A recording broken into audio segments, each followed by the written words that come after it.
ಸಾರಿ.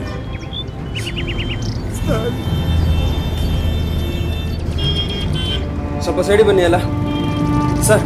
Madam sir, ಏನಾಗಲ್ಲ sir. ಯಾರಾದರೂ ನೀರು ಕೊಡಿ ಸ್ವಲ್ಪ. ಸರ್ ಕುಡೀರಿ ಸರ್, ನೀರು ಕುಡೀರಿ ಸರ್. ಏನಾಗಲ್ಲ ಸರ್, ಭಯ ಪಡಬೇಡಿ. ಮಗ ದೊಡ್ಡ ಆಕ್ಸಿಡೆಂಟ್ ಆಗಿಬಿಟ್ಟದೆ ಕಣ್ಲ. ಇಲ್ಲಿ ಇದನ್ನು ವಿಡಿಯೋ ಮಾಡಿ ವಾಟ್ಸಪ್ಪಲ್ಲಿ ಹಾಕ್ತೀನಿ ನೋಡ್ಲಾ. ಅಣ್ಣ ಸಿಗರೇಟ್ ಕೊಡೋಣ. ಸಿಗರೇಟಾ? ಅಣ್ಣ ಏನಣ್ಣ ಇದು? ಅಯ್ಯೋ, ಈ ರೋಡಲ್ಲಿ ಬರೀ ಹಳ್ಳ ಕೊಳ್ಳಗಳೇ, ಯಾವಾಗ ನೋಡಿದ್ರು ಆಕ್ಸಿಡೆಂಟ್ ಆಯ್ತಾನೆ ಇರ್ತದೆ. ನಿನ್ನೆ ಒಂದು ಆಕ್ಸಿಡೆಂಟ್ ಆಯಿತು, ಒಂದು ಹುಡುಗ ಒಂದು ಹುಡುಗಿ ಅದರಲ್ಲಿ ಹೋದ್ರ ಮೇಲೆ.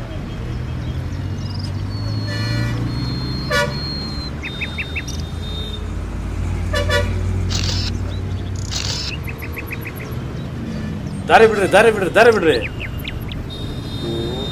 ರೀ. ಇಲ್ಲಿ ನೋಡ್ರಿ, ಸಂಜನಾ ಹಾಸ್ಪಿಟ್ಲ್ ಇದೆ. ಈ ಕಡೆ ವೈಟ್ ಫೀಲ್ಡ್ ಹಾಸ್ಪಿಟಲ್ ಇದೆ ನೋಡ್ರಿ, ಕರ್ಕೊಂಡು ಹೋಗ್ರಿ. ಸರ್ ಬನ್ನಿ ಸರ್, ಸ್ವಲ್ಪ ಹೆಲ್ಪ್ ಮಾಡಿ ಸರ್. ಇಲ್ಲ ಸರ್, ಸ್ವಲ್ಪ ಕೆಲಸ ಇದೆ ನನಗೆ.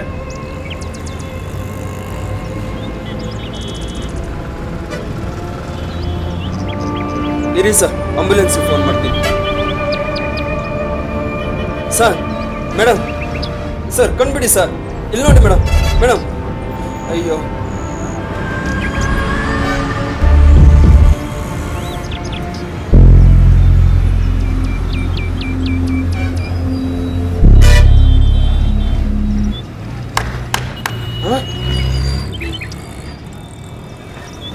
ಅಲ್ಲ ರೀ, ಇಲ್ಲಿ ಆಕ್ಸಿಡೆಂಟ್ ಆಗಿ ಸಾಯ್ತಾ ಇದ್ದಾರೆ.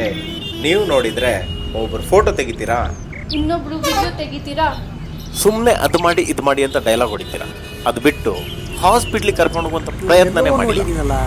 ಸುಪ್ರೀಂ ಕೋರ್ಟ್ ಆರ್ಡರ್ ಪ್ರಕಾರ ಆಕ್ಸಿಡೆಂಟ್ ಆದವ್ರನ್ನ ಹಾಸ್ಪಿಟ್ಲಿಗೆ ಕರ್ಕೊಂಡು ಹೋದ್ರೆ ಪೊಲೀಸ್ ಕಂಪ್ಲೇಂಟ್ ಆಗಲ್ಲ. ಅಷ್ಟೇ ಅಲ್ಲ, ಆಕ್ಸಿಡೆಂಟ್ ಆದವ್ರನ್ನ ಹಾಸ್ಪಿಟ್ಲಿಗೆ ಕರ್ಕೊಂಡು ಹೋದ್ರೆ ಹಾಸ್ಪಿಟಲ್ನವರು ದುಡ್ಡು ಕೇಳಲ್ಲ. ಇದು ಇನ್ನೂ ತುಂಬ ಜನ ಗೊತ್ತಿಲ್ಲ ಅನ್ಸುತ್ತೆ.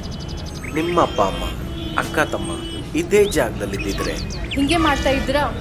ರೀ ಸ್ವಾಮಿ,